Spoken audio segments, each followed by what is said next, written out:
Help support the show by joining the Patreon or becoming a YouTube member. Also, hit that like button and subscribe if you want more Browns-focused content.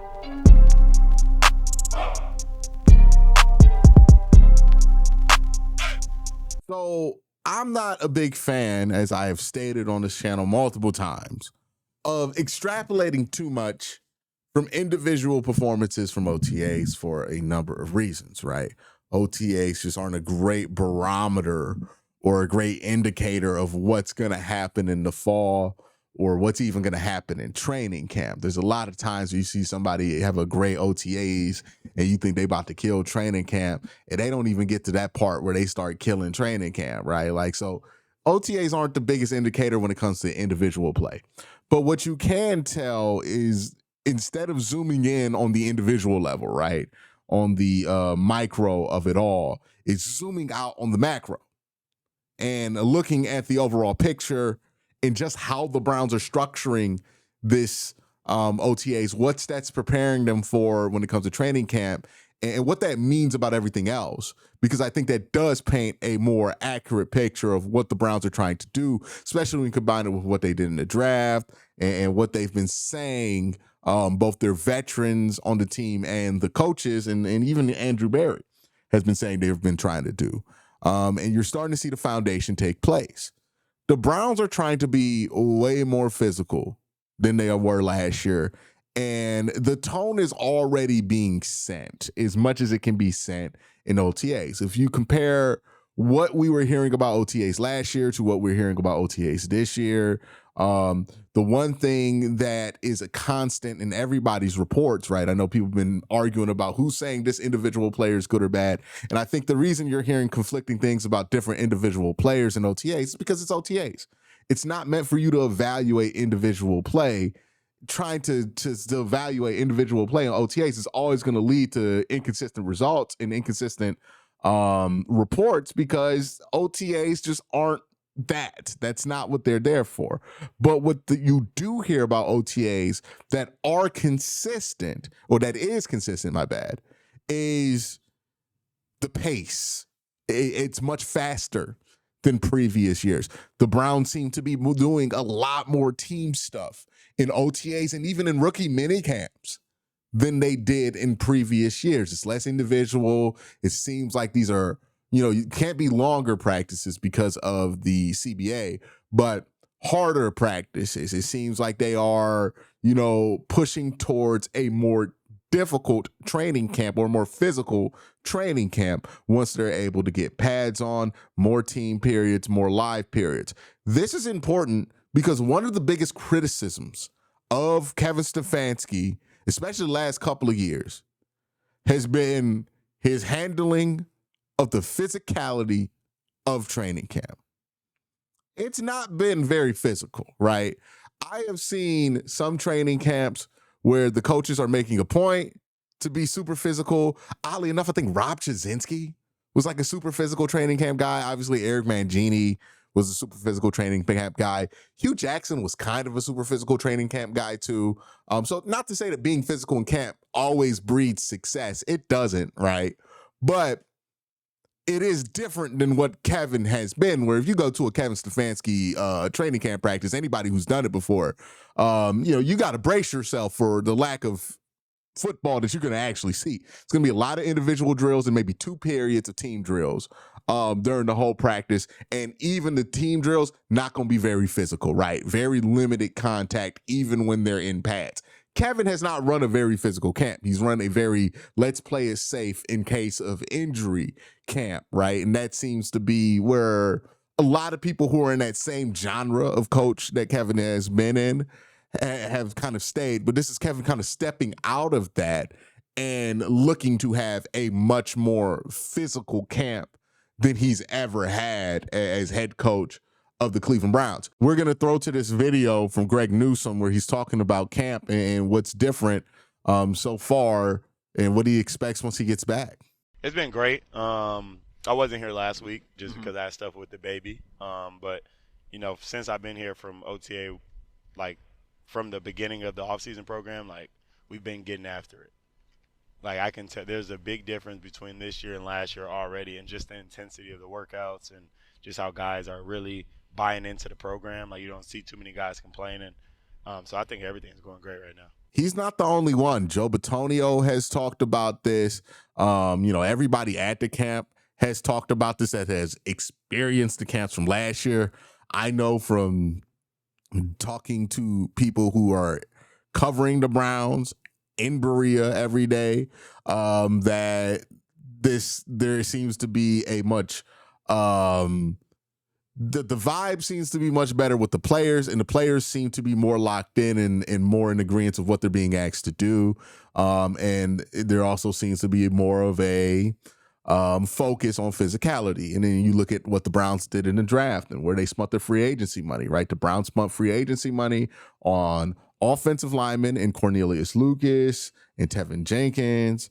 And then they spent money on Jerome Baker and Malik Collins, a linebacker and a defensive tackle. Then they go to the draft and they take Mason Graham and they take Carson Schlesinger. They take 2 running backs, and you start to see a tight end as well, right? And you start to think to yourself, what do all of these things have in common? These are positions that are really important if you're going to be a more physical football team. And then you hear them talking about physicality, and it tells us where the Browns are hoping to be strong at this year. They want to be a physical football team. And look, to be fair, as much as people have clowned on these camps that Kevin Stefanski has had at times, it's not like he hasn't had really physical football teams before. 2020, that football team was super physical. 2021, that team was super physical. 2023, that team was really physical, right? So as much as Kevin's camp philosophy has been dogged on by a lot of people, the results have breeded like physical football teams in the past. So it's not like Kevin is incapable of doing this, but it seems like there is a more point of emphasis from the start of camp or the program to the beginning. Even think about this. The Browns are having 2 joint practice sessions this year. Like, they usually only do one, and that one joint practice session is really the only time they play some physical football in the off season. Now they're having 2 joint practices. Now they're probably still not going to play a lot of dudes in the preseason. Like, that's likely to happen. They seem to prefer using these guys at joint practice versus preseason. I think I would like to see an increase in preseason workload. I think there's something to live tackling to the ground that you still don't get in practice that you do get in the preseason game. I would like to see the starters play more in the preseason than they did in last year. I want to be on record on that. But still, 2 joint practices this year. They go Carolina and they go against Philadelphia.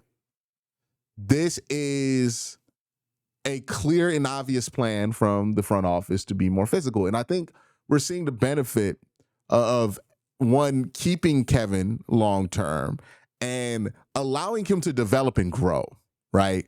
Just because a problem exists for a coach in year 1 does not mean that problem has to exist in year 4. You will hope that coach grows and evolves and gets better at things that maybe are not helping that coach become successful. And with Kevin, one of the things he's been heavily criticized for, and I think rightfully so, is the camps have been a bit soft, right? Like, not soft. I don't like that word, but the camps have not been super physical. And I think that's not great. And the camps seem to be he seems to be correcting that, right? And look, there was this one clip from Cleveland.com regarding the rookie quarterbacks. I was like, oh, this is a coach who's learned something.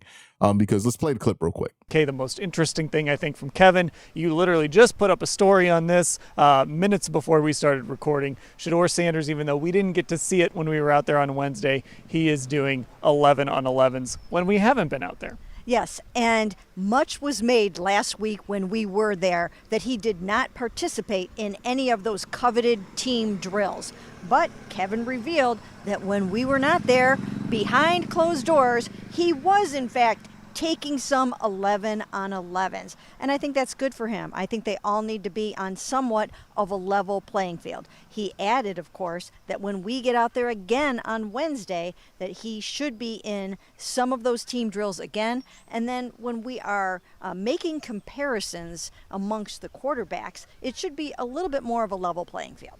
Yeah, and again, this just goes back, Ashley, to kind of what we've been saying. We're getting a limited view of all of this. We're not seeing stuff behind the scenes in the meeting rooms. And of course, from a practice standpoint, we're only seeing 2 out of these first 6 OTAs. Yeah, I mean, hopefully it's a nice reminder, at least not that we needed the reminder, but fans and everyone kind of consuming content about this quarterback battle right now, that what we see, what's open, is only a small slice of the pie. There's a lot more OTA sessions that have not been open to us, that we have not been privy to. So a good indicator that, hey, what we saw last Wednesday might be different than what we see in 2 days from now. It has been different, it sounds like, from several of the other OTA sessions they've had. The reason I had that reaction to this clip is one of my big concerns with the Browns taking in Shedeur Sanders is this is not the first time the Kevin Stefanski Browns have brought in a player or had a player on the roster who had a very large following, right? That wasn't really related to the Cleveland Browns fan base. Odell Beckham, he inherited that in 2020 and had to go through the most tumultuous days of Odell Beckham in Cleveland and also the least productive days of Odell Beckham in Cleveland, unfortunately. Deshaun Watson, obviously. And there is one more player that they had to... Oh, Baker Mayfield, obviously, Baker Mayfield. And I would say this Browns regime did not handle those 3 players well. I would confidently say those 3 situations where they had to deal with a player being famous on top of everything else, at least on the offensive side of the ball, it didn't seem to work out with Kevin, right? And I don't think the Browns were savvy enough with their management of these things to be able to successfully navigate the minefield that is a player that is super famous or more famous than his play kind of dictates. And at that point, that was Baker Mayfield. At that point, that was Odell Beckham. And at that point, that was Deshaun Watson, right? So that was a huge concern because, Shedeur is a rookie. Like, you want to call him a 5th-round pick, which is fair because he was selected in the 5th round. If you think he's better than the 5th round, at the end of the day, he's still a rookie. And rookie quarterbacks just aren't judged on the same bar as veteran quarterbacks for a reason, because most time rookie quarterbacks going to stink. Even if they're going to be good down the line, most of the time rookie quarterbacks stink. That's just the truth of it. There's some really stinky rookie years, some really good quarterbacks that have existed. There's some stinky sophomore years for some good quarterbacks in the NFL, right? And that's a position where it takes time. And you don't necessarily want a player going through that growing pain in public when there are this many people watching. And what they said in that clip is that basically after they kicked the media out, that's when they did the 11-on-11s for Shedeur Sanders and Dillon Gabriel, right? Which was, Shedeur especially, that was the one where it made big news that he wasn't in the 11-on-11 drills. And I think this is a good move by Kevin, because worst thing that could have happened for the Browns or Shedeur is that he gets in those 11-on-11 drills and he looks awful. Because that's where everybody who's acting in bad faith comes. Right now, you got a lot of people who are just excited about Shedeur or diehard Shedeur fans making a big deal out of nothing with Shedeur right now, right? But that's not that harmful. What does start to be harmful, what does start to actually creep in and affect the players' like psyche sometimes, we've seen this with Jed Wills and other players, even to an extent Juan Thornhill, is that negativity. And if Shedeur would have went out there 11-on-11s in front of the media through 3 interceptions, boy, there's a gang of people waiting to tell you that you're an idiot for getting excited about OTA practices and willing to drag a OTA practice that's not good in the face of it. And this is why I don't think reacting to OTA practices is a good idea, or practice in general like this is a good idea, because the goal of practice isn't necessarily to put up good stats. So, like, God forbid Shedeur has a practice where he doesn't put up good stats, but he gets good work done, and then he gets criticized for that on, like, ESPN. that's going to affect his ability to be able to prepare. Because like he might think in his head, oh, well, maybe I got to get the good stats in practice, but maybe that's not the best way to prepare, right? Aaron Rodgers talks about all the time where he throws interceptions on purpose to see what he can get away with before he gets to the game. Like, you're not supposed to judge these practices by stats. They're not games. And right now, people are getting in the habit of doing that. And I think Kevin saw that and said, all right, we just not going to have the media around for these early parts because they're protecting him. And I think that that's a step with Kevin, as well as the physical camp, that we've been wanting to see him make in some way. Now, it's not done. I'm not saying Kevin has made this step, but it seems like they're moving in the right direction here. So I'm really excited about that. I think that as of right now, June 2nd, 2025, it seems like the Browns are doing a pretty good job bouncing back from the disaster that was last season. It seems like Kevin is taking good steps to prepare the team. We'll see if this bears fruit. Doesn't guarantee that you win games just because you do everything right in the offseason. Shit can go wrong in the middle of the year, and it doesn't matter how much you prepared in the offseason. But, you know, I like what's going on right now. I like that there's more of an emphasis on physicality, and I like how Kevin has handled this quarterback situation and also, you know, try to take Shedeur not out the spotlight, but try to protect him from, you know, to just allow him to develop, right? So he's not going to have to try to develop in front of everybody. And I like that he's protecting these rookies because he knows exactly what the media environment's going to be like around these rookies. And he doesn't want to expose them to something, you know, something overwhelmingly negative that could affect their development. Because as much as people want to act like this shit ain't going to affect nobody's development, this does, right? That amount of negativity will affect people's development. It has strong people before. It's just that amount of input always affects people. And I like that Kevin is aware of that and hopefully going to go and protect him and Dylan Gabriel going forward. But let me know what you guys think in the comment section down below. Y'all have a great day. Have an even better night. Peace. Can't miss. But Jed felt like a sure thing at that time to at least be decent, especially after this first year where it seemed obvious he was going to be decent.